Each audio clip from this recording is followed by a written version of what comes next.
What's going on, listeners? How's everybody doing today? Hope you're doing well. We got an awesome episode for you today. We got Sal Alosi, who is the owner and head coach at Fortitude Gym in Chandler, Arizona. Sal's been to a bunch of places, and I'll kind of get into those once you listen to the podcast. But ultimately, he talks a lot about different ways that we can kind of strategize and navigate the interview process for young strength and conditioning coaches. Each stop that he had, some of the positives and negatives, and then obviously we get into some of the deeper training concepts that he's employed over his times at various places, whether it be the NFL, collegiate football, collegiate basketball, and obviously what he's doing now at Fortitude Gym out in Chandler, Arizona. So let's get into it. Hope you guys enjoy this one.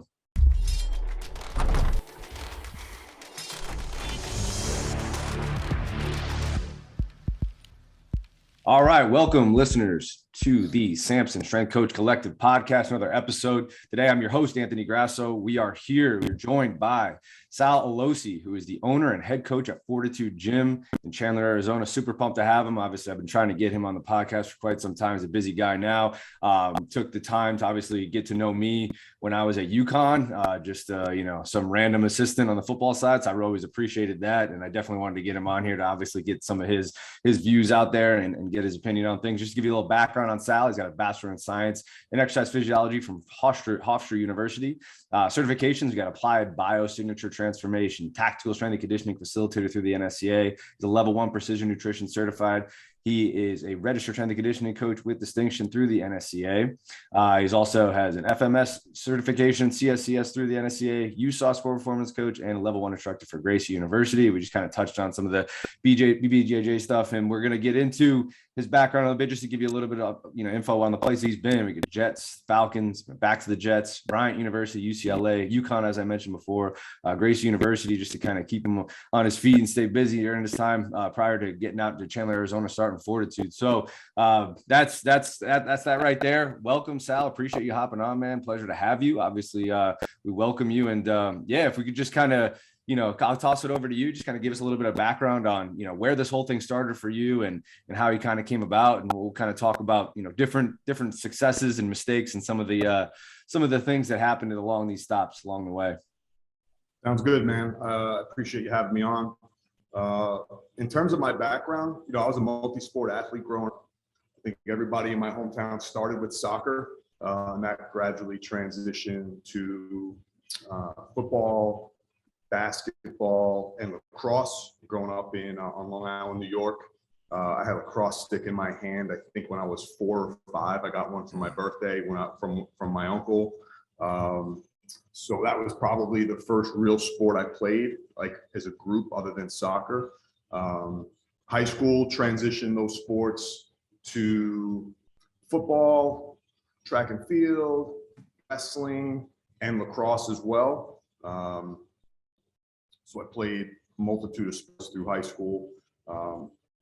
This interest in, strength and conditioning and strength training, it's very similar for most of the guys my age that grew up in that genre, right? Well, how does it start? Like 80s action star movie heroes, right? Like you're talking about Stallone, Schwarzenegger, right? You're talking about these guys like Dolph Lundgren, Rocky IV. Like these guys were just, extremely muscular. And as a kid growing up, you're watching all these movies and you're like, these are things and people you identify as like, wow, like I'd like to look like that as when I get older or as I grow, right? And you're watching professional sports and, when I was growing up, the Giants and the Mets won, championships, and it was a very fun time to be a New York sports fan, and you kind of idolize these guys. And then,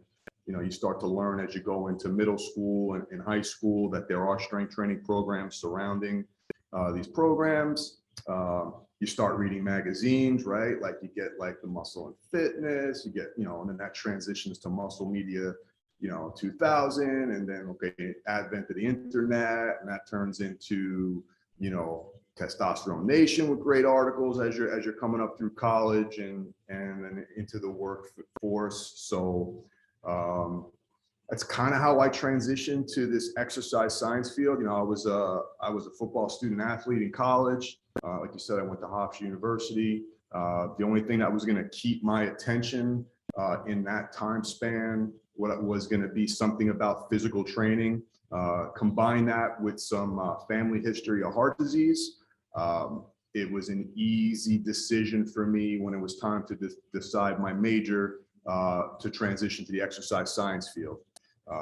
At that time, we're talking about the mid to late 90s in New York, the exercise science, or at the time they actually called it exercise specialist, you had two tracks to pick from. You could, when it was time for your internship, either get into cardiac rehabilitation, follow the ACSM, I forget the certification, but you would take a course and then you would get that ACSM certified certificate and then move on to cardiac rehab. You can do your internship, putting people through stress tests and walking on treadmills, or you can get into corporate fitness, right? You could go and get an internship job in New York City at one of these Fortune 500 companies. They had made the big push in the 90s of corporate fitness, and these big companies were putting gyms in their buildings in Manhattan, and you could go and personal train executives, on their lunch break throughout the day. And to be honest, none of that really excited me. None of it. Going to a smaller school like Hofstra, we didn't have a strength and conditioning program per se. We had one of the assistant coaches would come down with the key and open up the weight room at 3 o'clock every day, and he might grease board something that he got second or third hand in terms of a workout. And we would condition 2 times a week, Wednesday mornings and Friday afternoons. We would condition all through the off season, and that was our off season program. Our coaches were smart enough, and we had some really good coaches. And if you do your kind of background on Hofstra football in the mid to late 90s, there are some rock stars that came out of there, player-wise and coach-wise. Future multiple head coaches in the National Football League, multiple, draft picks and NFL veterans. So we had it rolling there for a while. It was an exciting time to play football there. But they were smart enough to realize they didn't necessarily have all answers in a performance training setting. So they would reach out to local professionals, experts, and once an off season and once in the winter, once in the summer, they would contract Bill Parisi to come out and do speed clinics. Anybody from the Northeast knows the name Bill Parisi. And this is as he was growing his program. And he would bring Joe DeFranco and some of his other coaches with him to teach us speed. And that would be our speed training for the off season, would be one workshop in the winter, one in the summer. And that was my first real exposure to performance training or strength training for sport is an actual profession. And they were really cool guys, and they were very engaging, great personality, and obviously very knowledgeable. And I was immediately drawn to them. I gravitated towards them. I interned for Bill the summer going into my senior year and worked a few camps for him. And, I was like, okay, this is what I'm going to do. I'm going to get into private training, sport performance. When I had my pro day going into after my senior year, not a very high prospect by any means, but I did have an agent, and the agent did pay for me to go and get trained by Joe when Joe was still working for Bill, and I got to know those guys even more. And it was a very good learning experience for me. We were probably the first pro day combine class to work in that big facility they had moved to, and that was a lot of fun. And I was pretty much set at that point that that's what I wanted to do. That's kind of how I got the strength and conditioning bug. Piggybacking on that pro day concept, I had worked out for the Jets as a free agent after the draft. And that was kind of like a handshake agreement between Hofstra and the New York Jets at the time, because at the time, the Jets training facility was on Hofstra's campus.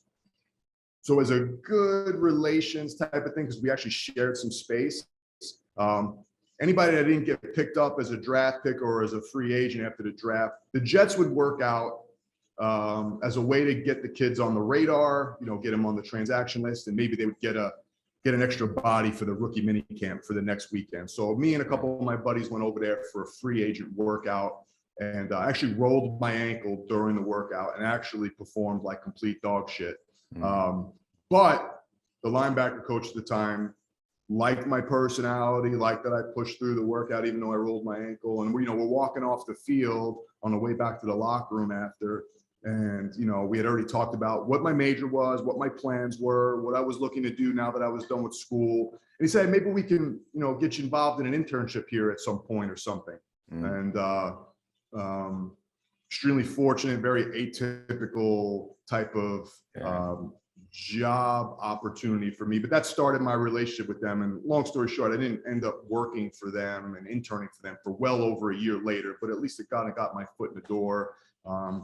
I had worked at Hofstra immediately after my season was over. They had finally hired a strength and conditioning coach full-time for the university. We always had part-time guys and coaches, just kind of sport coaches handling it. And I immediately started working with a guy by the name of Joe Rogers, who was very influential for me in getting myself kind of on that line of being a coach and teaching me, like how to start a program. He came in from scratch and built a strength and conditioning program. Now I was basically his first assistant, even though I was still an undergrad. So I learned a lot and I had a lot of responsibility, and it was very helpful. Yeah. It's unbelievable, really, that you actually had that type of experience too. I mean, it's pretty rare that people can get in there and actually get in there from the ground floor. I think it's totally different now when you step into these universities and you've got people who have already got this university that the logo is so much bigger than who they actually are. Whereas, I mean, you as an undergrad probably felt like you were having a bigger impact than some of the assistants at some of these Division I programs feel like they have now. It was great. I mean, you went from from a smaller school mentality where I've seen it from now. Now I've seen it from both sides. But your smaller sports are always kind of, I don't want to use the term jealous, but they're always in this mindset of, why does football get this? Why does football get that? Why does football have the weight room? Especially when there's only one. So to initially be able to train, men's and women's lacrosse, men's and women's basketball, men's and women's soccer, and coach them in that same weight room, which they've basically never really been in, to see like this transition and this like excitement to now have access to the room and coaching. It was a lot of fun. Yeah, absolutely. That's got to be super exciting for these athletes to be able to experience something like that. And what year was that at that time? And that was so my pro day and off season was like spring of 2001. Oh, wow. So I coached the whole year 2001 at Hofstra. I basically worked for free immediately after my career was over, just because I wanted to get so I needed access to the weight room because I was lifting for pro day and all that stuff. And I wanted to get experience. And I knew that's what I wanted to do. Yeah. After volunteering the whole spring and summer, I still needed like 6 credits to graduate. So the football program paid for my credits that fall, and I basically assisted all the sports in the fall. When Joe, the head strength coach, would go on the road for football, I would run the show on Friday afternoons, men's and women's lacrosse, like men's lacrosse at women's lacrosse at 5, men's lacrosse at 6, and then whatever basketball was doing at that time. So I had a great opportunity to gain experience in leading large groups and like delivering a message and, warm-ups, observing sets, keeping the program, in the, allotted on the, watching the clock, like group program management, post stretching, like just, it was very, very rewarding experience for me. Very, very fortunate to have that opportunity very early on to do that. So yeah, that was 2001. 2002, we're getting ready to do some winter conditioning just prior to the start of lacrosse season. And somebody from the Jets had called over. Look, they were making some staff changes and they were looking for intern help. And that's kind of when I had already turned down an internship opportunity with them the previous summer because I'd already committed to help at Hofstra. You get the most people will die for an opportunity to coach in the NFL. And I told them I couldn't do it because I already given my word. And if I left, he wouldn't have had anybody because his GAs weren't going to start till August, and he was looking to run the football strength and conditioning program for the summer, and it needed to be a 2-man show. Yeah, that's loyalty. So I turned him down. That's something you don't see often in this field anymore. Yeah, maybe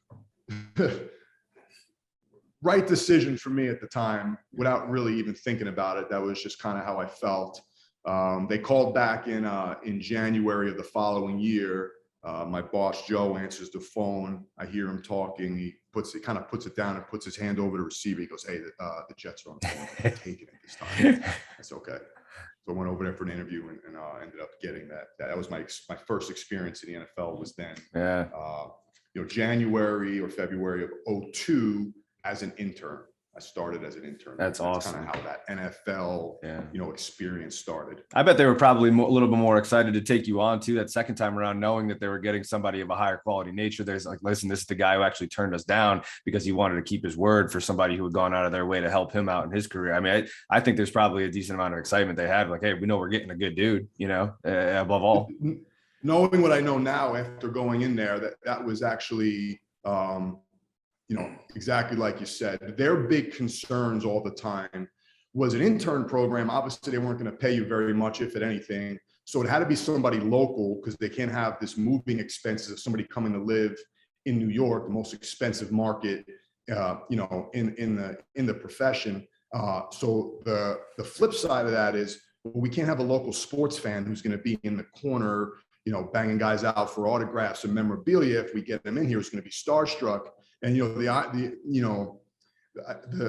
I think the key that kind of solidified it for me on the interview process was I told my future boss, I said, look, I grew up a Giants fan. I know like 3 players on the Jets right now. It wasn't really I wasn't a sports fan in college. I was always more interested in my sports and my development, not really someone that watched a lot of sport on TV. And that was the truth. I really didn't know very much of anybody on the team. And, that staff, or some of the guys that were remaining on that staff, were originally brought there by Bill Parcells. And that kind of came up in the interview process that, I was a Giant fan growing up in the 80s, Bill Parcells, Lawrence Taylor, all those, Phil Simms, that's how I grew up with football. And that's kind of, where my fandom relied or laid. So it was like, because I had interest and knowledge of that world, that was also probably something that helped as well. Yeah, for sure. I think it's so funny as you start to work in sports more, especially at the level that you've gotten to, your emotional attachment to any sort of like team logo player. I mean, it's like as soon as you like get out of high school and they get out of college and you're like, all right, I'm working with collegiate athletes. It's like, this is totally different than I thought it was. Your perception, changes for good or for worse, right? It's just like, that's right. Totally different now. Especially in the professional setting, that kind of lays like truth to the close. Like, don't ever meet your idols, right? Like, you'll be very disappointed. And not that those guys are my idols, but they're people just like everybody else. And they're not they're not special in a sense of being good people. They're just, it's a microcosm of the population. So there are really good guys and there are really bad guys too, and everything in between. So just because they're a good player on the field doesn't necessarily, elevate them to this like status of being these very special people. You have to deal with them like people, like anything else. Sure. Yeah, absolutely. And so now you're at the Jets and obviously you take it the second time around, right? And that's a really interesting, part. I didn't know that you had originally turned them down to begin with. So now you're at the Jets and you're kind of going through this experience there, right? And you're picking up probably as much as you possibly can, but you kind of want to talk about that a little bit and then how this transitioned into the Falcons and then you coming back to the Jets, right? I think there's a large circle of experience and knowledge that you probably gained from that transition there. So if you want to kind of get into some of your thoughts on the things you did well, things you didn't do well, because that was probably, you're still really young at that time, right? What are you in, like your mid-20s? Yeah, super young. So I start off as an intern. It was supposed to just be for the off season. Did a really good job there in their view. So they invited me back for training camp, and it was kind of going to end at the end of training camp. And then, you start helping out on game day during these preseason games, and you're helping. I get assigned to work with the defensive staff on game days. So it's like, okay, I'm going to do the best job I possibly can, working with the defensive staff and whatever they need on the sideline or whatever it was. And ultimately I ended up working with the same coach who had worked me out over a year prior. So I was developing a relationship with him. So at the end of the preseason, he kind of went to my boss and the head coach at the time and said, "Hey, Sal did a great job on the sideline. We'd love to keep that, job responsibility from the season." So my ability to stay with the team and the program going into the fall had nothing to do with strength and conditioning. It had everything to do with, my ability to just assist the coaching staff and what they needed. Right. So, that first year it was be seen and not heard, and, do whatever I needed to do to assist the head strength coach, make his life easier. First one there in the morning, set it up, last one to leave in the evening. Perfect timing in my life too. I'm single, I'm done with school. Don't really have any other responsibilities. So you basically, that's the career path for many guys, especially in the professional setting where it's like people are afraid to leave the building because they're afraid they're going to be evaluated poorly if they leave early, right? So I'm just there all the time. That's just the nature of the beast in that world. They invite me to come back the next year. Now I'm a full-time assistant. I do that for 2 years. Completely engulf myself, embrace myself in that programming, learning everything I needed to do and how that of my head coach, the head strength coach, their program. At the same time, still very hungry for more. So at that stage of my life, the money that I'm making, which wasn't very good, but a lot of it was going to professional development, right? Charles Poliquin, Louis Simmons, Elite Fitness Systems, reading all the prerequisite books because you don't get them in college, right? So Verkhoshansky, Tudor Bompa, Zatsorsky, like you're just getting into all of that stuff because there's a lot of downtime. And so when we traveled, I always had my books with me. And when there was downtime with guys in meetings, I always read. And that was kind of really my formative development years in strength and conditioning, right? I worked for 2 different strength coaches during my time there. I worked for John Lott for 3. I worked for Marcus Paul for 1. And I got to learn 2 different systems. By the time I had an opportunity to leave New York and go to Atlanta, I kind of had developed a nice hybrid of the 2 and was able to present that. At the time, it was Jim Moore in Atlanta. And I was hired through a recommendation for an interview, which was great. Made a good impression on the interview. And Jim was great. Had a lot of faith in a young kid, basically. I was 28 years old at the time when I was hired by Atlanta, right? Wow. But, looking back on it now, wow, what a dumpster fire that strength and conditioning program was for the Atlanta Falcons in 2006, right? I would always tell my assistants and my staff at UCLA, guys, this looks nothing like it looked in 2006. And that's the key with strength and conditioning, and coaching and leading. You have to be ready to evolve. You can't be set in your ways. And the learning process is always continuous. I developed this program that I implemented in Atlanta. And then while I was in Atlanta, that's when I got exposed to Coach Vermeil. And that's when I started reading and learning about his pyramid. And that's when things started shifting for me. And we talk about mistakes and all that stuff. I made the mistake that a lot of young strength coaches make, in that I was almost too influenced by the powerlifter mindset early on, because I liked powerlifting and I competed in powerlifting and I programmed my biases in my training. So, there were box squatting, there was accommodating resistance with bands and chains. I went through this phase where I didn't overhead press guys because I had heard from certain strength coaches that overhead pressing was bad. So I followed these absolutes, which there are no absolutes, right? So it takes this learning curve, right? So started learning more about Coach Vermeil, started utilizing and transitioning this pyramid concept when I went back to New York in 2007. And that's where really, the root of my programming philosophy really started to take hold. We brought Charles Poliquin in 2008 for an in-service. And I look at 07, 08 as really the root of where the trajectory of my programming philosophy kind of took off from. Yeah, that's interesting. So it was around that time where you feel like principles, pillars, you really started to make sense of all those things as far as your vision, your beliefs for what physical prep should look like for, professional, collegiate, whatever. Yeah, and just kind of coming through and realizing like, okay, there needs to be an evaluation process. That evaluation process needs to direct your training.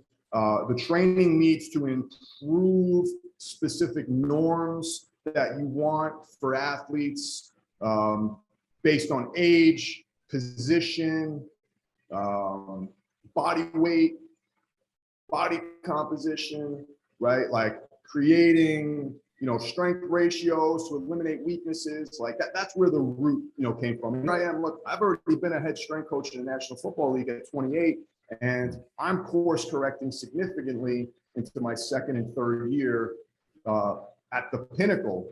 And that's part of what you get when you hire somebody young. So I learned quite a bit getting thrown into the fire. Again, very atypical experience for me.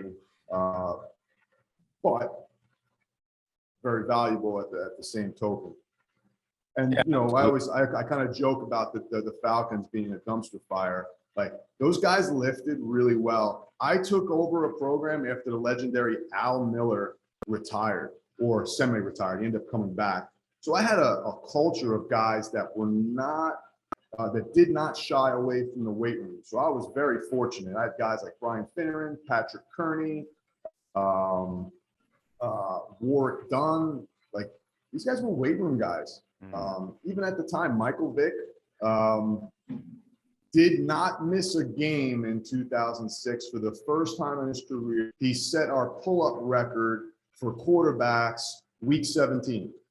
Right? Wow. Michael Vick. Guys, they didn't back down. They didn't back down from the weight room, and it was a lot of fun training them. So again, very fortunate to have walked into a situation where this legend in Al Miller had been there for a very long time, and I was able to kind of say I replaced him. I did not replace Al Miller. I was able to step in after he left and do the best I can to kind of keep the fort up, so to speak. Sure. Yeah. That's awesome. That is a very abnormal trajectory too. Like, so, I mean, a lot of guys now, if you think about it, if you make a mistake, you don't really have the opportunity to make mistakes at that level, if at any level anymore, right? Like if you make mistakes or whatever, or just don't have a successful season, I mean, you're kind of tossed by the wayside. And if you're lucky enough, you get recycled, and a lot of times you don't. So I think obviously you went in there regardless of whatever, I know at that time you probably look back on it and say, oh, wow, like my systems and my methods back then are so much farther away from where I am now. Sure. I'm sure you still are approaching it obviously with the best intent, and you obviously wanted to go at it with everything you had. So, that's what led you down the path. But so now you're back with the Jets, and you're starting to really refine your skills, and you're starting to really refine like the way you think about things and the way you view the sport preparation process. Right. And this might be a little off the topic, but I know when you and I met originally when we were at UConn, we talked a lot about James Smith, and I was a member of the conclave until unfortunately James decided to move on. But at what point, and this is just from my own personal curiosity, at what point did he start to influence some of the? Was it while you were with the Jets at that time, or was it a little bit later in your career, like UCLA? Yeah, good question. So I think I originally came across James when he was the thinker on Elite Fitness Systems. Yeah. So, in that 06, 07, 08 time frame, like I read that Q&A religiously. Yeah. And James was answering questions, and obviously Joe DeFranco was, who we kind of grazed over before, right? But Joe was very influential for me. I actually brought I would actually go visit Joe quite often when I was back in New York after returning from Atlanta. And anytime we had a Monday night football game, we'd stay over in Jersey for the whole day, and I'd go train with his group on Mondays. On Monday afternoon, it was 11 or 12. We had a good Monday training session back in that 500 square foot storage closet. So those guys were writing on there quite a bit.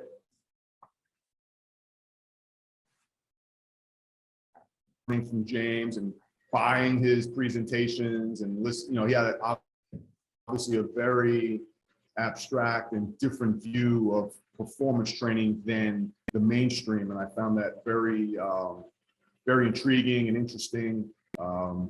So yeah, it was right around that time. We actually talked on the phone quite a bit during that time period as well. I think that during that same window, he had gone back to Pitt with Buddy, and they were running, that kind of split program where he kind of had his guys and Buddy had his guys, and they really, only time they would interact was when they were crossing paths in the weight room. They were running, so there was some value in that in terms of, running everybody the same, which up to that point, everybody was running the same volumes in conditioning, and everybody was running the same volumes in sprinting. And, that was probably the catalyst for me to start thinking differently in that matter, combined with Coach Vermeil and talking about, linemen versus semi-skill and skill, and, where their ranges of acceleration needed to be. And then, Coach Vermeil and James bringing Charlie in terms of high intensity, low intensity, and undulating your volume and intensities throughout the week.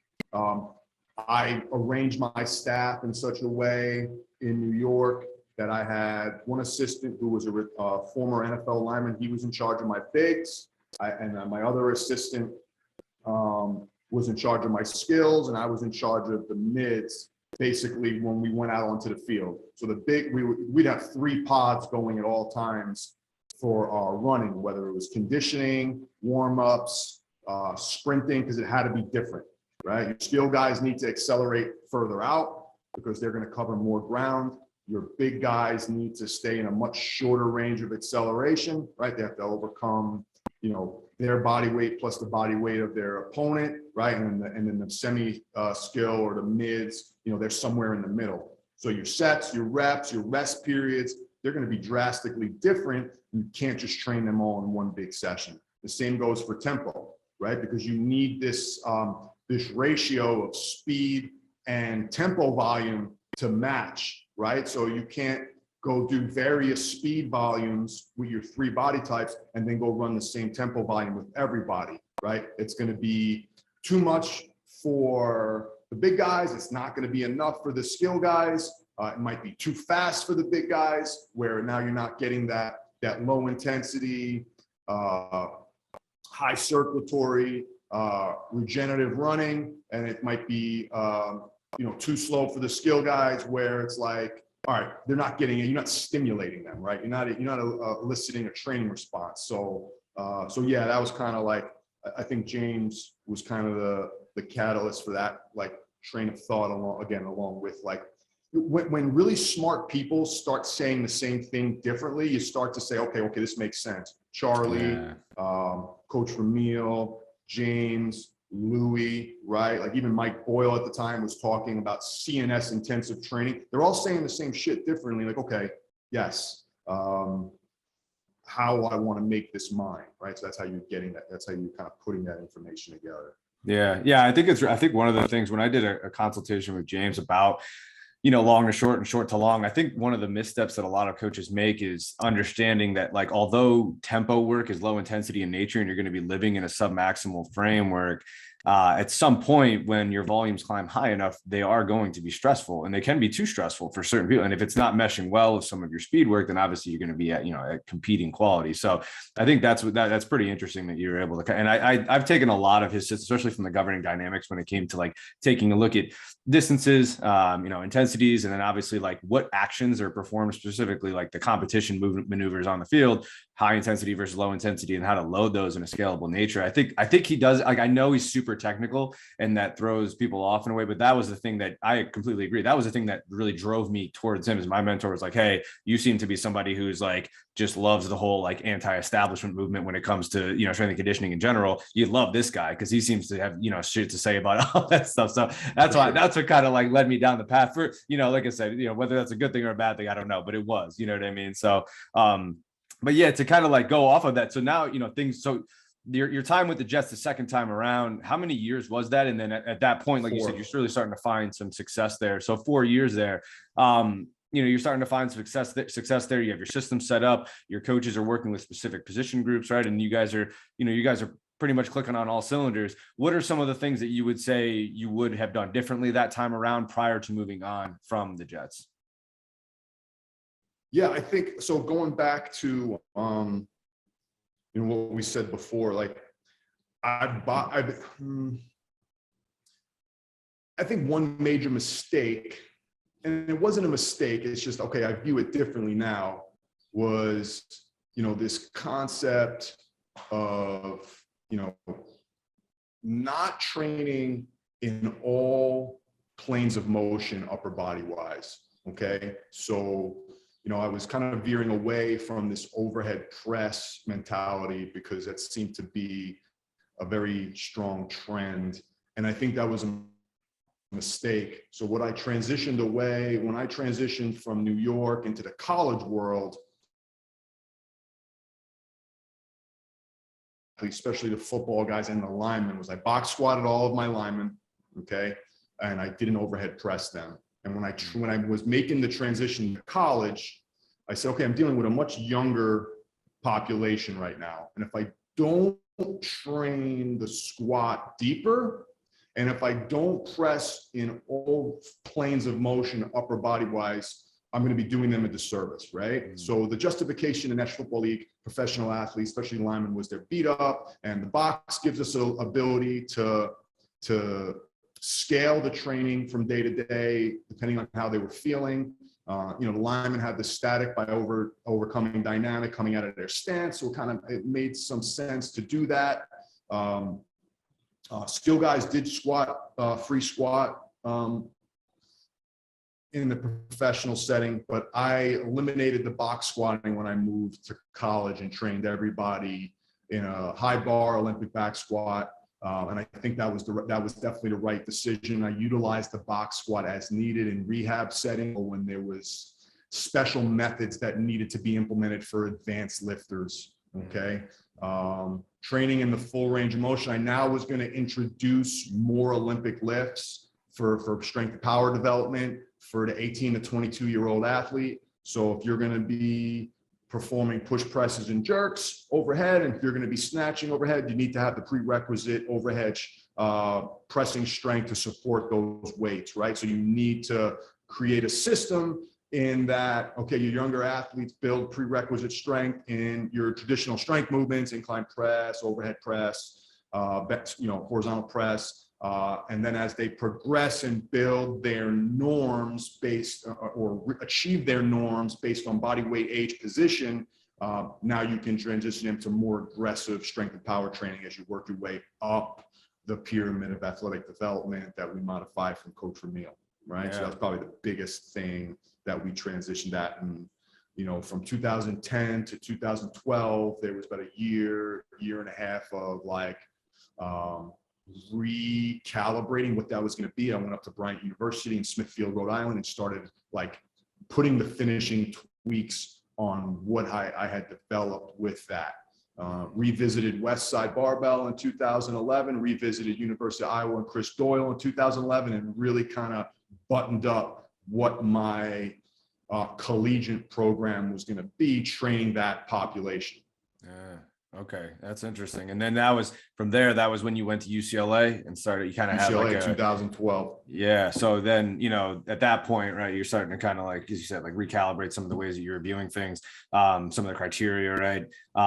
You want to kind of touch on UCLA and then the UConn transition, and then we can kind of get into, some of the things that, I want to have you talk about, which is obviously, interview process and some of your thoughts on the way some of these younger strength coaches need to approach things. But but just to start off, just to go with some UCLA talk there, how are things going there and some of the successes and failures that you experienced there?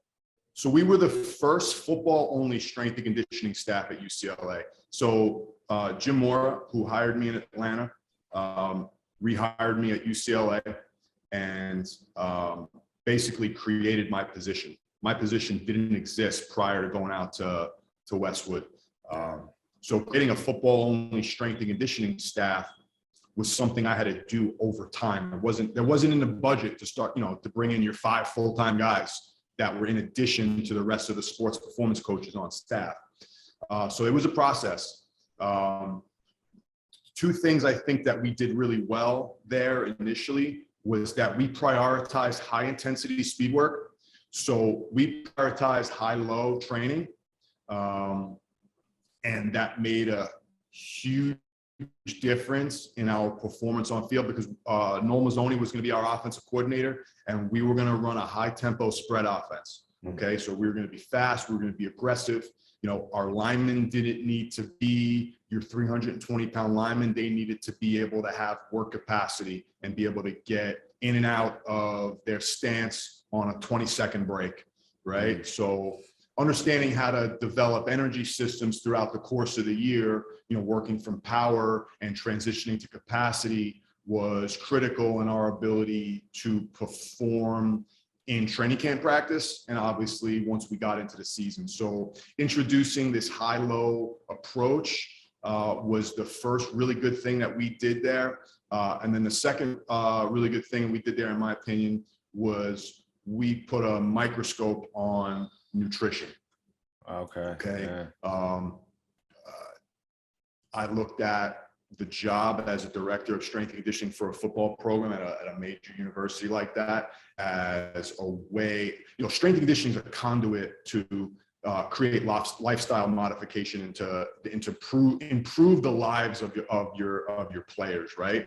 And part of that's going to be physical. A good proportion of that is going to be to helping them develop, their mindset, whether it's just, blue collar, hardworking, like disciplined, detail oriented kind of student athlete, competitor. And then the other side of it too is like, okay, well, great. That's the hour or two that you have them for the day. And that's what you're working on there. But, what are they doing the other, 22, 23 hours of the day to support their training? So improving, nutrition, lifestyle, sleep, stress mitigation, all of those things that's you're using strength and conditioning to improve all those things.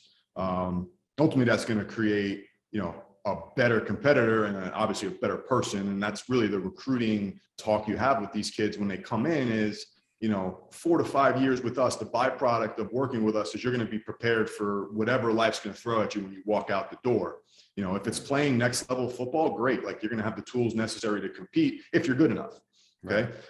If it's going on to graduate study, if it's getting a job, if being a husband, being a father, like that's the way I looked at that job at that point in time, because you spend so much time with the kids and you have their ear. So it can't always be like just grinding them through conditioning and, uncomfortable sets of squats. It's got to be, adding value to them, whether they realize it or not. Right. So those two areas, I think, really kind of gave us the platform to make significant change and change the mindset of that team and that program. And, all the credit to Jim at that point in time, because he basically handed me the keys and said like, hey, do your thing. I trust you. We had talked extensively in the interview process about how we envisioned what strength and conditioning at the college level should be, because it was the first time really for both of us coaching football. And every year we had that same conversation in terms of where we were, what transpired, and what we needed to do to move forward. So it was really a very enjoyable experience for me. And I got to build the staff over time. So in year one, when I first got there, it was me and 2 holdovers and 2 holdover interns.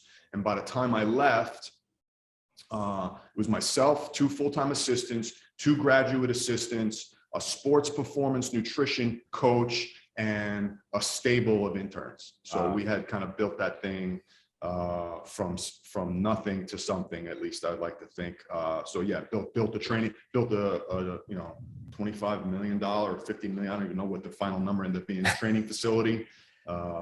Yeah, it was a really enjoyable experience for me. That's awesome. That's something. Yeah. It sounds like you actually, kind of developed a little bit of a lifestyle there for people who, obviously are still going to be there now. And it's nice to be able to get in. Like, I mean, it seems like every place you've been, you had an opportunity to create it from the ground up. And if it was already somewhat created, you had the ability to try to make it better, So I guess that kind of transitioned me into my next question, which was like, now you've worked in football for quite some time, but you've also had experience from based on this conversation, it seems like you've had a ton of experience with a variety of sports, right? Which is great. But now you're moving into UConn basketball, which is kind of its own beast, right? Like University of Connecticut basketball, men's and women's. Obviously, everybody knows the success they've had over the years. They have their own legacy kind of thing. was that like something that you had on the radar at some point, or was it just something that kind of came about and you were like, all right, this seems like it would be a different type of challenge. Let me accept this and kind of move from there. Like, how did that come about and what was that experience like? Yeah, the football hiring cycle comes and goes, January, February, March, and then all of a sudden, like, it's done, right? Yeah. And I got a call from a colleague and said, hey, this UConn job is open, and I think you'd be a great fit. And the reason why was because of my time studying under Coach Vermeil, right? So we had trained Derrick Rose out at UCLA in 16 and 17. So we had utilized Coach Vermeil's. We had Coach Vermeil come out and visit in 2015, spend like a week with us. 16, Derrick came out for his summer training. 17, Derrick came out, and like, if you don't know the background of the Bulls, Coach Vermeil coached there Coach Vermeil coached the 49ers in the 80s and then coached the Bulls in the 90s. So he had this background on football, basketball, and even baseball for a little bit too. So, athletic development and how to apply it to different demands of sports is really the root of, his training philosophy. And we adapted that at UCLA. So when this UConn job came open, people in the know realized that, like, hey, I could apply because I had this understanding of the pyramid, right? Mm-hmm. So I could apply that and be a good fit. And, the coaching staff at the time was looking for somebody to come in and, create a productive environment of training, because the kids there prior to that had like 3 or 4 strength coaches in like the last 2 years. Guys were getting jobs and then parlaying it to something else, and coaching staffs were changing. So they needed, somebody to come in exactly like you said, like rebuild it from the ground up. Right. So, the biggest question I got on the multiple times, whether it was on the phone, the Zoom, or the in-person, was, how are you going to train basketball players? You only train football players. These guys are 6'5", 6'6", 6'7". Like, how are you going to train, these guys? Is significantly different. And the biggest thing I try to convey in that process is not as different as you think. Okay. I had 6'8" linemen, six linemen at UCLA that were drafted in the first round of the NFL draft. So we had big guys too. The biggest difference, as a whole, they're taller. So the time it takes them to make progress is significantly longer, because the time under tension for them to squat, hip below knee, hamstring covering calf is significantly longer for them to get down in those positions than, your 6-foot defensive back, right? Sure. So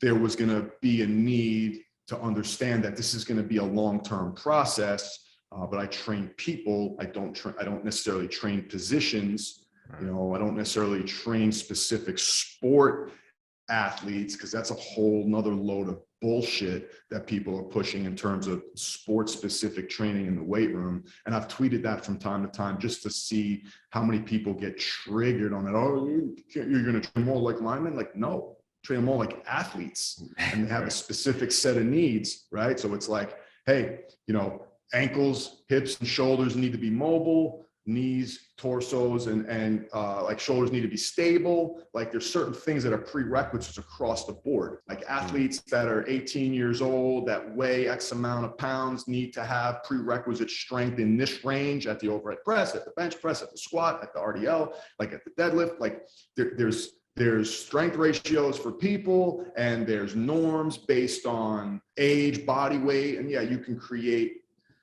norms for specific positions because of the demands of their sport, but they're not going to have a fucking basketball in their hand in the weight room because it's sport specific. Okay. Right. So yeah, having those conversations and being able to clearly convey your philosophy and what you see your job responsibilities to be, and then asking those questions in terms of what are the expectations of this job, and being able to have an understanding in the interview process that, yes, we're on the same page, we can do this. That's critical. Yeah. And so that kind of leads me into my next question, because it's like, you've obviously been on some pretty high profile interviews, right? Like pretty extensive interviews in a lot of these places, right? And it probably was different from, place to place, and some maybe a little bit more similar. But I think what I kind of want to talk about is, what we were talking about before we got on the air is like how many of these young strength and conditioning coaches that are coming into the field are actually truly prepared based off of some of the, program or curriculum or lack thereof that's taking place at the undergrad level and graduate level, just from a, formality standpoint, right? And then what do you think in your mind, like my personal perception is the biggest problem with strength and conditioning right now is the fact that we don't have a consensus here in America on like what sport coaching actually consists of. Like, what should sport coaching consist of? Like, what's the criteria? Like understanding just some of the basic framework around understanding like the engine that is the sport, how to work backwards from the sport, understanding the demands, right? Like if we don't have a consensus on how we view those things, or at least somewhat close to it, how can we evaluate anybody who's getting interviewed in these things? So if you kind of want to just talk about your beef with some of the curriculum and, kind of what you talked about before about, the practical side of things and how that's you gain a little bit more of your insight, and then what you think some of the major issues are when it comes to being evaluated as a professional in your endeavors. Yeah, that's a great question, and that's that's the problem in our industry, and that's the biggest obstacle with our industry is identifying the right job as a strength and conditioning coach by what the expectations are from the people making the hire, right? So like I always say, those are the questions you need to ask on the interview. When you have do you have any questions? And you say, oh no, everything was great, thank you. Like, no, like your questions going into an interview need to be, hey, what are the expectations of this position? Okay, like have them clearly define what the expectations of the position are so that you understand where the boundaries are, right? Like, what does success look like at this position, right? So before you go take a job, you ask the people doing the interview, like, hey, what does success look like to you? And does it match what success looks like for you walking in there, right? And then also understanding like who you report to, right? Like, do I report directly to the head coach? Do I report to an administrator? Do I report to, the ops guy who's also an associate AD? Like, who do I report to? Who's giving me my day-to-day, assignments, and who's evaluating me? And then ultimately, what's the evaluation criteria for my job? Like, what's going to determine if I stay here for a significant period of time, or if they decide after a year that, hey, we're moving in a different direction. Well, why?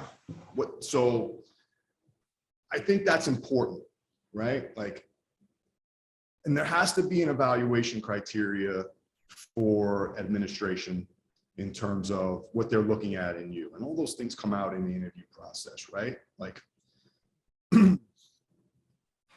going back to like the sport coach, right? So now you go back into this concept of, you as a, an Olympic sport strength and conditioning coach, right? That you're going to go work men's, women's lacrosse. You're going to work, soccer. Like, do you report directly to that coach, or do you still report to the director of sports performance, right? And that role, from what I've gathered now, talking with people in the field, it's absolutely critical to have somebody good in that position. And your role, so whether there's two different conversations, whether we're talking about going and interviewing as a young coach for a assistant position, or you're an assistant looking to interview for a director job. That director job is so critical, and that director job has nothing to do with your ability to coach a team. The director is the leader of that department, and your job is to put everybody and set everybody up for success. Meaning you have an overreaching program philosophy that reaches all of your coaches. You're all speaking the same language, and you have unbelievable communication skills and relationships with all of your sport coaches, because that's a different beast with these Olympic sport coaches in terms of what they believe they need to do conditioning wise and running wise, and where on the trajectory or the scale does the importance of weight training, and what does weight training look like to those coaches, and what does athlete development look like to those sport coaches. So the director role is absolutely critical. I think from a leadership perspective, the director of sports performance is almost like a business owner, small business owner, now that I'm in this space. And your job is to put the right people in the right seats and let them do their job, and not necessarily be the most creative in terms of program design. Sure. What and as far as going back to some of those, putting people in the right places, and then because it's like the way I see it is like you could have a great director of strength and conditioning, right? And he may put all these people in the right positions where he's maximizing their talent, right? He's creating a culture where it's like you have people with different ways of, viewing things, still same philosophy, but sort of like decentralized command, right? It's like, hey, here's the philosophy, here's how you go about echoing it, right? And then I know this is something that we talked about on the phone prior was, what do you do when your athletic director doesn't exactly know what he's looking at, right? Like what did you do? It's like, what do you do? And it's like, all right, I have this great guy, like he seems to be doing a good job, right? But it's like, what do our decision makers not understand, right? Because like ultimately, regardless of how good you are at your job, it's like this guy above you who's probably just, had some degree in like development or like business or something like that. He's going to be looking at you through his own lens. And it's like, what did you do in your experiences to try to figure out a way to get some of your ADs on board? Like, hey, here's who I am. This is what I'm doing. This is the value that I'm bringing. And, maybe there's some ways that you can even get ahead of that in the interview process, right? And that's right. Out there. Yeah, that's a good call. So, you learn a lot about what this job is going to be in the interview process. So you're interviewing them too. Hopefully you're in a position that you're interviewing them when you go in as a strength coach, right? If they give you a round robin interview where you're getting 15 minutes with like 6 different people and there's like 4 other strength coaches on campus that same day, run. You don't want that job. It's not important. It's not important to them, right? They're trying to get the interview done as quickly and as conveniently as possible. It's not important to them, right? So that round robin scheduling that somebody in administration came up with that said, hey, this is a good idea, we'll get it done. Well, everybody will be done by lunch. And then, we can go to the golf course. Like, that's a red flag. But it goes back to that interview process, right? Like, when you ask these questions, like, what does success look like? What is evaluation process criteria for me? Like, you're understanding how they're going to do that job.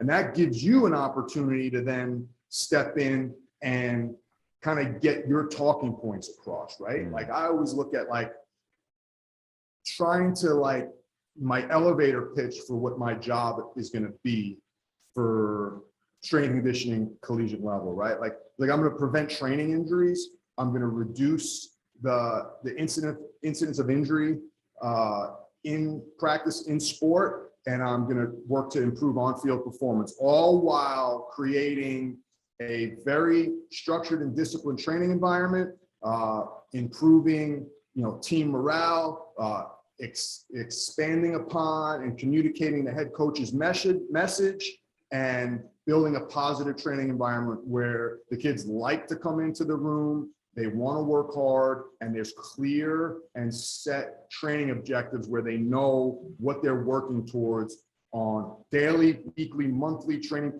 program, annual basis, right? Like, that's what I try to get across in that interview process. And looking at injury statistics and playing time and on-field performance, like what are the metrics you're going to use? Like, that's important, right? Because you always tie like what are the expectations to on-field performance, and having your players available and having your players in perform. And then what are your metrics you're using? What are your strength numbers? What are you testing? What are you evaluating? And how can you produce and show progress, and also express why these numbers are important to your sport coach, to your administrator, and then be able to correlate that, right, to on-field performance. So like, those are the things like I look at, and leading up the chain of command is very important in strength and conditioning, because majority of your supervisors, be it the head coach or administrator, they have no idea, Right. And the problem with performance training, strength and conditioning, is that everybody works out. So everybody is an expert in working out, and being able to clearly draw the line between the training process and working out is critical. And you have to live it and breathe it Great example. I had an administrator one time, come in, during the interview process, you're talking about all this stuff. And like, I'm doing all the things that I like to do is get my talking points and mesh that into a conversation. And, even during the interview, all the administrator cared about who I knew. And we wanted to talk about who our relationships were. And, hey, you're going to bring good energy. Are you going to, be demanding and all that stuff? Like, really didn't want to talk about the specifics. But other than, hey, we trust you to go do, what you do. Okay, great. And then this administrator comes into the weight room one day to get a workout. And starts loading up the bench press, doesn't warm up, doesn't do anything, walks on the treadmill for 5 minutes, then goes over and throws 100 kilos on the bar, and starts bench pressing with feet up on the bench with a suicide grip, right? Mm-hmm. So I just kind of go over and say, hey,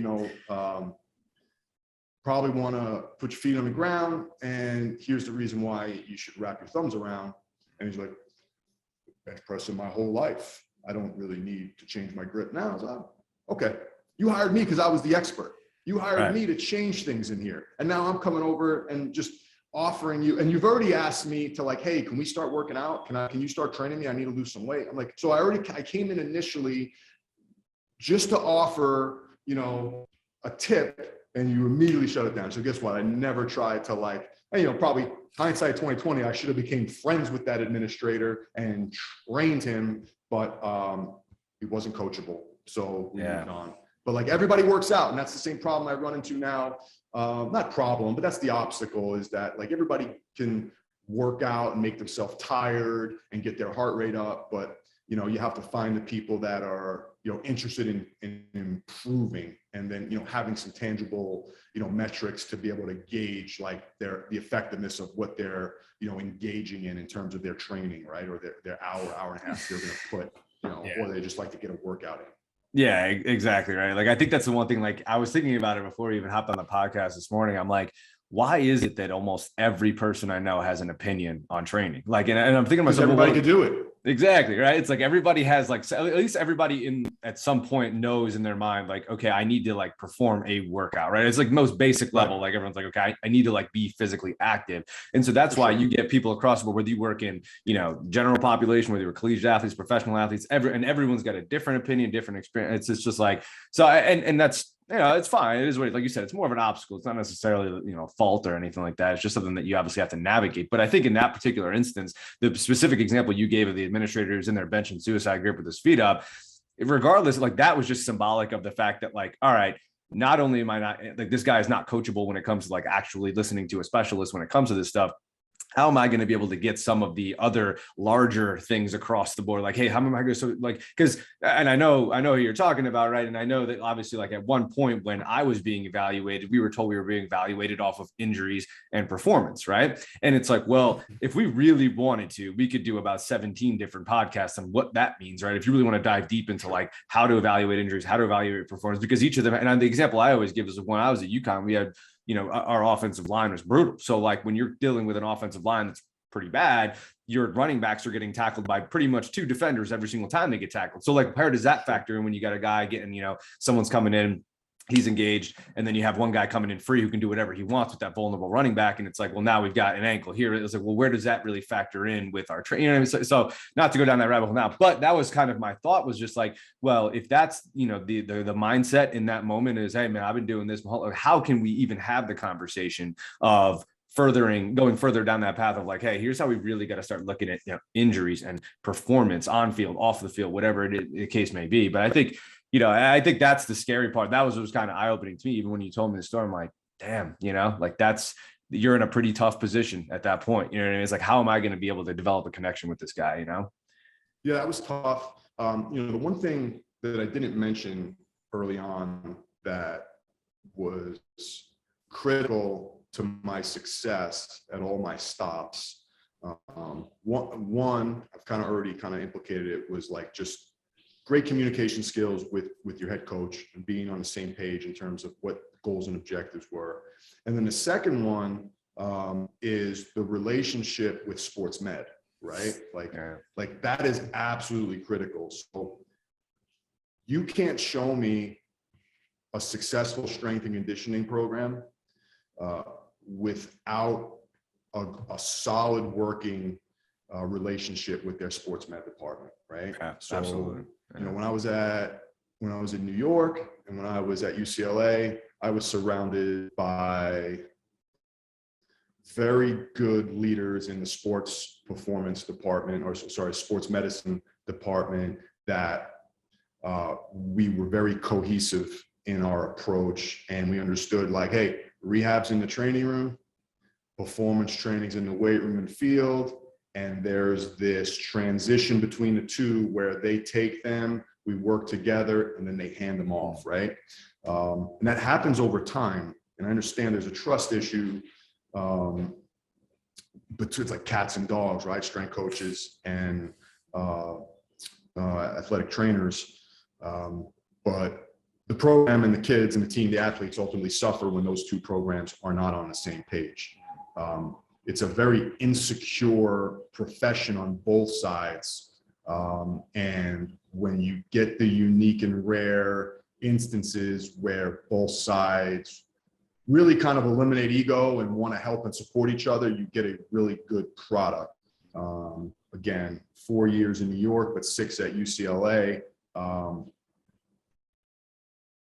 It was as good of a working relationship that you could have, understanding what the injuries were, having a predetermined like process in order to, one, mitigate, you know, potential risk, and then also reduce the amount of time it takes somebody to go from out back to mainstream.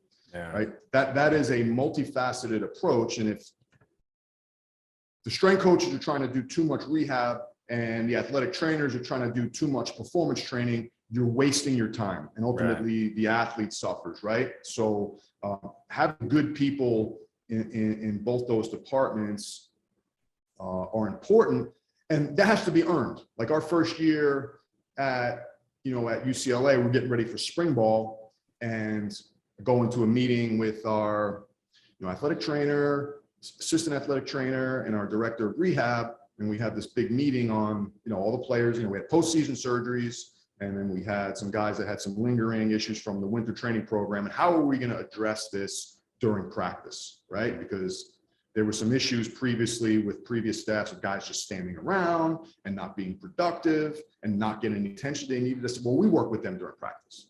I said, they'll be with us the entire time. I said, and guys that need to just do remedial work will do remedial work. Guys that need to actually start their running progression based on their lower extremity injury will do their running progression, whether it's hamstring rehabilitation, ACL rehab, or ankle sprains, whatever it is. Upper body guys will be able to do their running based on where they are in their training or in their rehab. And guys that are completely beat up will be on bikes, do some torso work, just keep their work capacity up, right?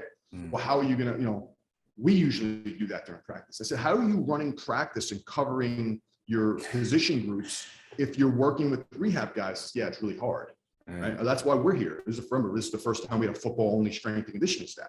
Sure. And it wasn't punishment either. Like I've been to some programs and visited places where it's like, it's punishment. Like, no, it's a way. One, it's a way to keep the kids engaged because now they're not practicing. So there's this mental component that they have that they're not involved. Like you have to keep a structured schedule for your injured athletes so that they're constantly working towards a goal, right? Not just, oh, you're out. Okay.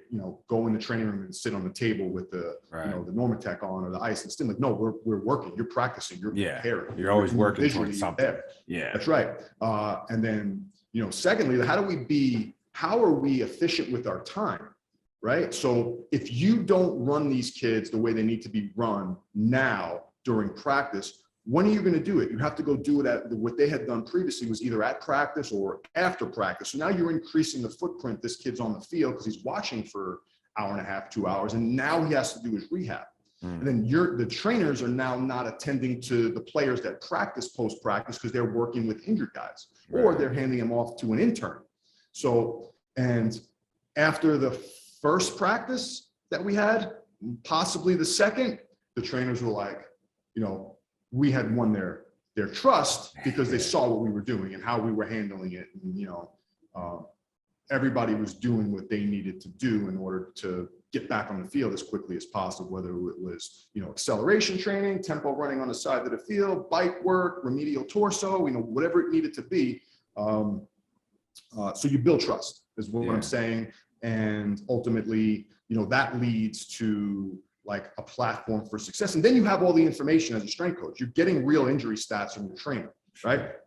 You can have a whole nother podcast on like, strength coaches that don't trust the athletic trainers and athletic trainers that don't trust the strength coaches, right? And they're both sandbagging each other. That's the worst part of the industry is when athletic trainers and strength coaches are backdooring each other and when strength coaches are backdooring other strength coaches, right? And talking shit about them and all that stuff. That's the worst part of the industry. But when you're in a building and you actually have a job and you have a job to do, you have to work together. So that's you get those types of feelers of people when you're on an interview process as well. Yeah. I think honestly, like out of this whole podcast, if anybody takes anything away, I think that's the one thing that I constantly try to make sure I insert in there is just like the meshing between your strength and conditioning staff and your sports medicine staff is if it's at a high level, like great things can happen. You know what I mean? I'm not saying that they always will and you always have success, but like you said, you can't name a successful strength and conditioning program without that meshing. And I think, even when I was just working any sort of athletic trainer I come across, I just say, hey, listen, like, just so you know, like, regardless of the fact that I know you think in prehab and rehab that these are like low intensity actions in nature,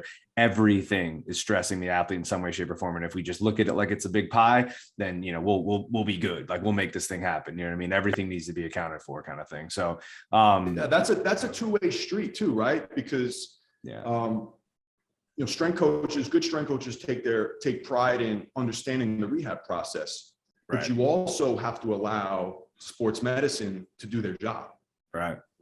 And creating the right like transition from them to you and how that changes over time, right? Like, but sometimes you got to check your ego too as a strength coach working with sports med, right? I've had good ones and I've had ones that were very stubborn, and I'm sure they would say the same about me, but there were plenty of times in that process where I was like, okay, I'm back off. I'd like to handle this component of the rehab, but this trainer has always done it this way and we're relatively new, so I'm going to back off.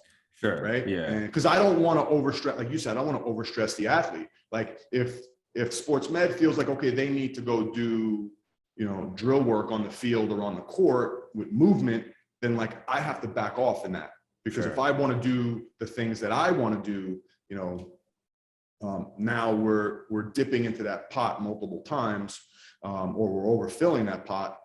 And that's ultimately going to lead to like some type of regression along the way and not progression. Sure. So sometimes you have to back off if you feel as if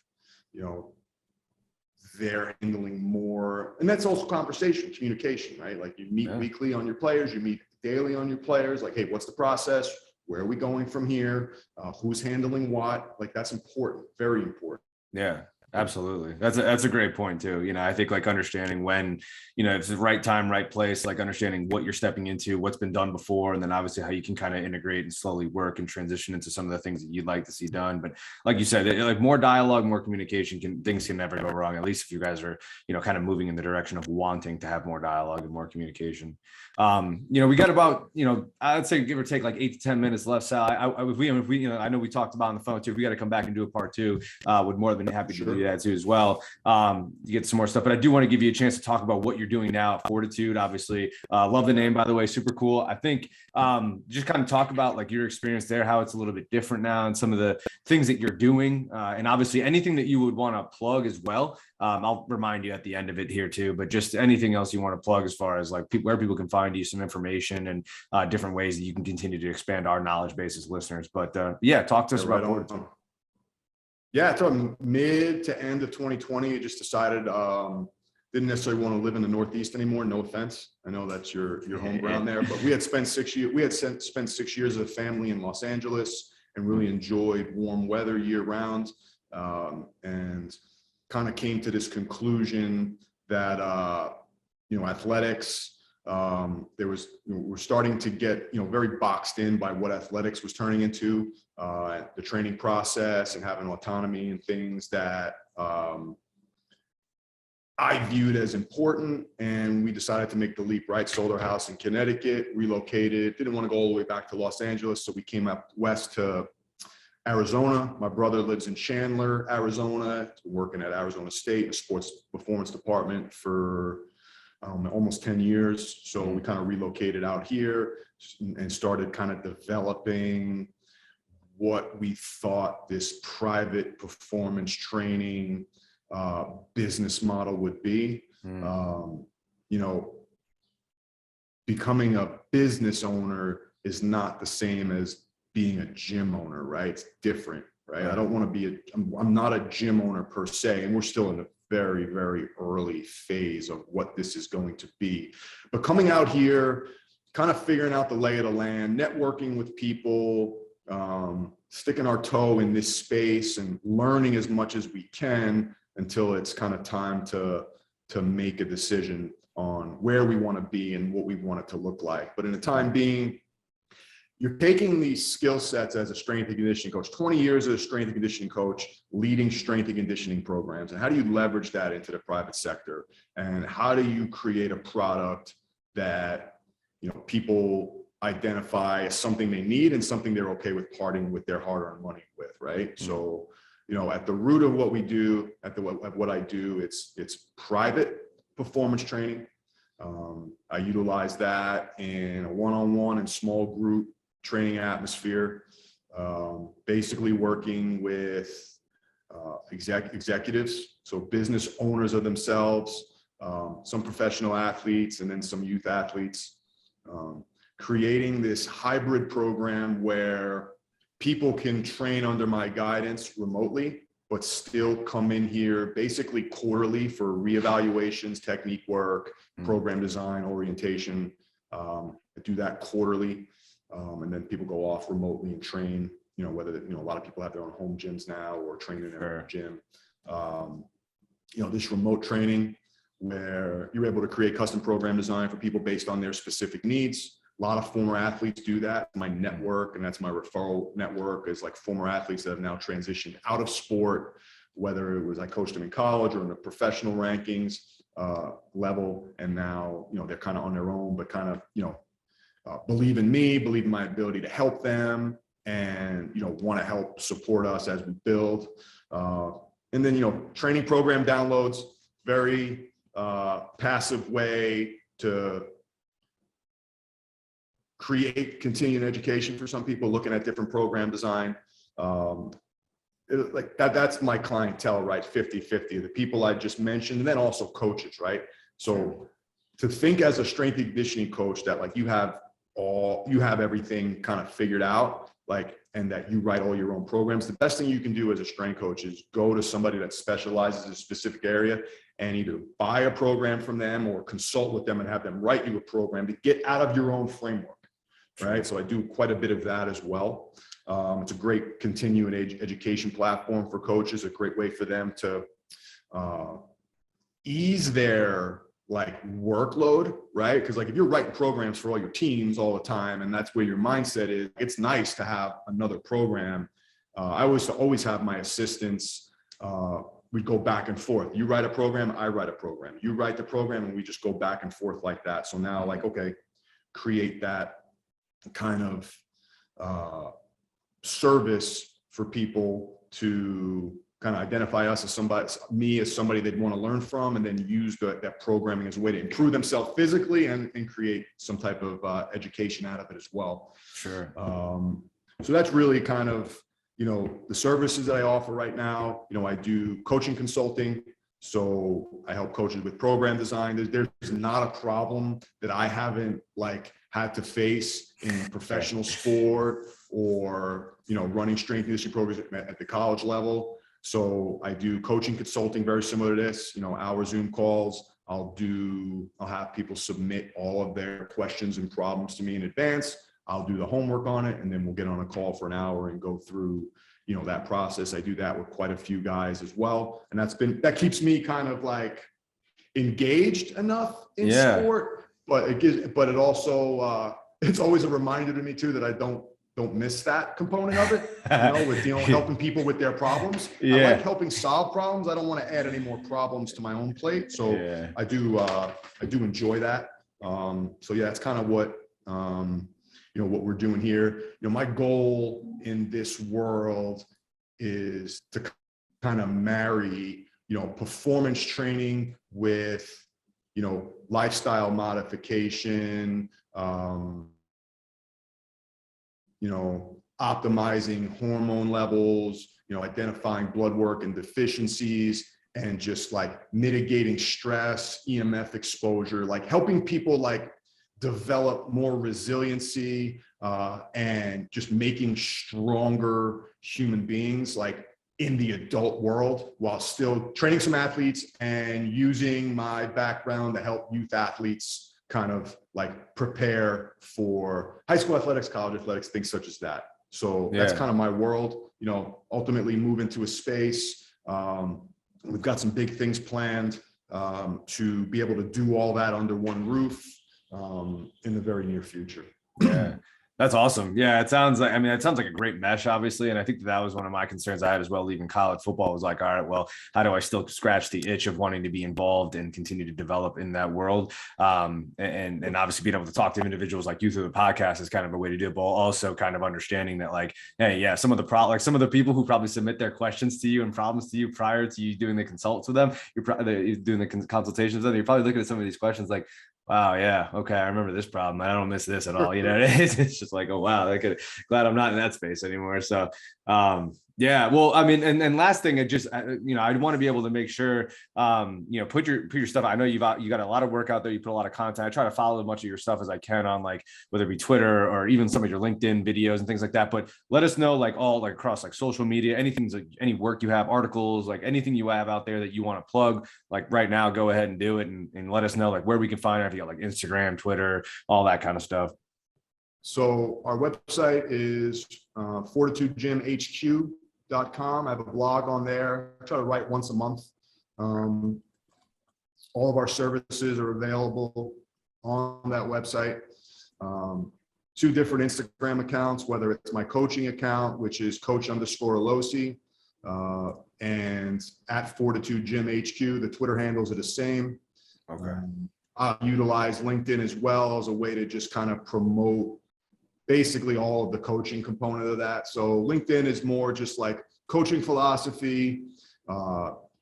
Instagram is more like visuals of training process, programming, things such as that, like the methods and strategies I use in training.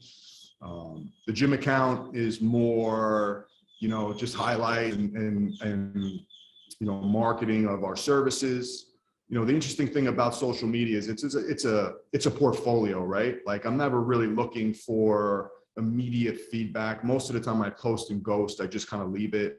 And it's like, if somebody listens to this podcast and then goes and, searches an account, they're looking to see like, hey, is this coach for me? Is this philosophy for me?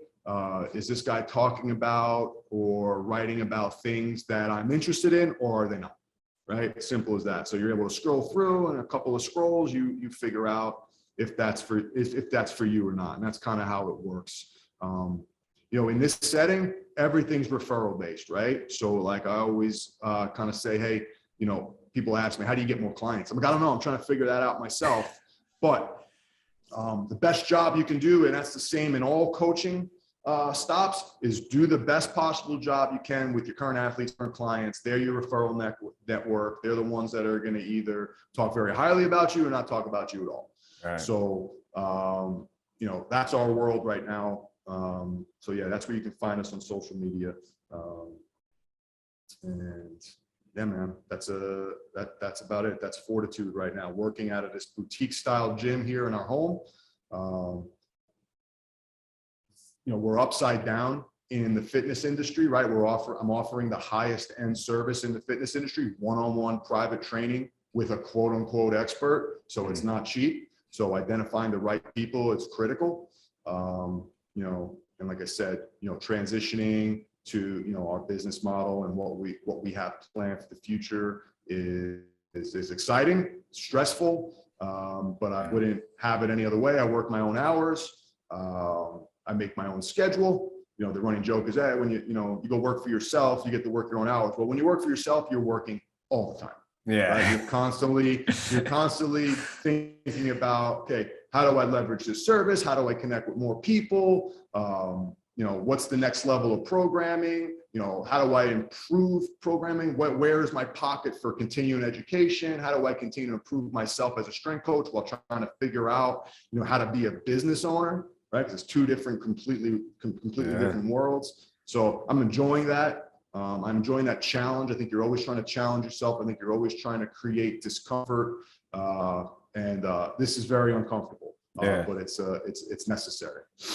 Oh, that's awesome, man. I mean, Sal, obviously you seem like somebody who thrives in the face of things that are uncomfortable. I think that was kind of the vibe I got from you when I first met you anyway. It's just like, hey, this guy can live in that world and he searches for it. I try to overcome those challenges. So hopefully we can get you back on maybe in like a few months or so, and do a part 2 and see kind of where things are at and talk about some other concepts. Like I said, first time I met you, I was like, yeah, man, this guy's got some really cool views on things. So I appreciate you coming on. I really, really had a blast talking to you. There's a ton of good information. Hopefully the listeners feel the same way. Yeah, man, we'll definitely talk soon. I wish you the best of luck with everything going Fortitude too. And I'll make sure we, try to pump out some of those different ways that people can, different places that people can find you. And yeah, man, best of luck with everything. We'll definitely be in touch soon. Yeah, I appreciate it. Thank you for having me on. It was good kind of catching up. Sorry it took so long, but I definitely would love to get more into training on like a future episode and really kind of dive in a little bit. That'd be fun. I'd enjoy that. Absolutely.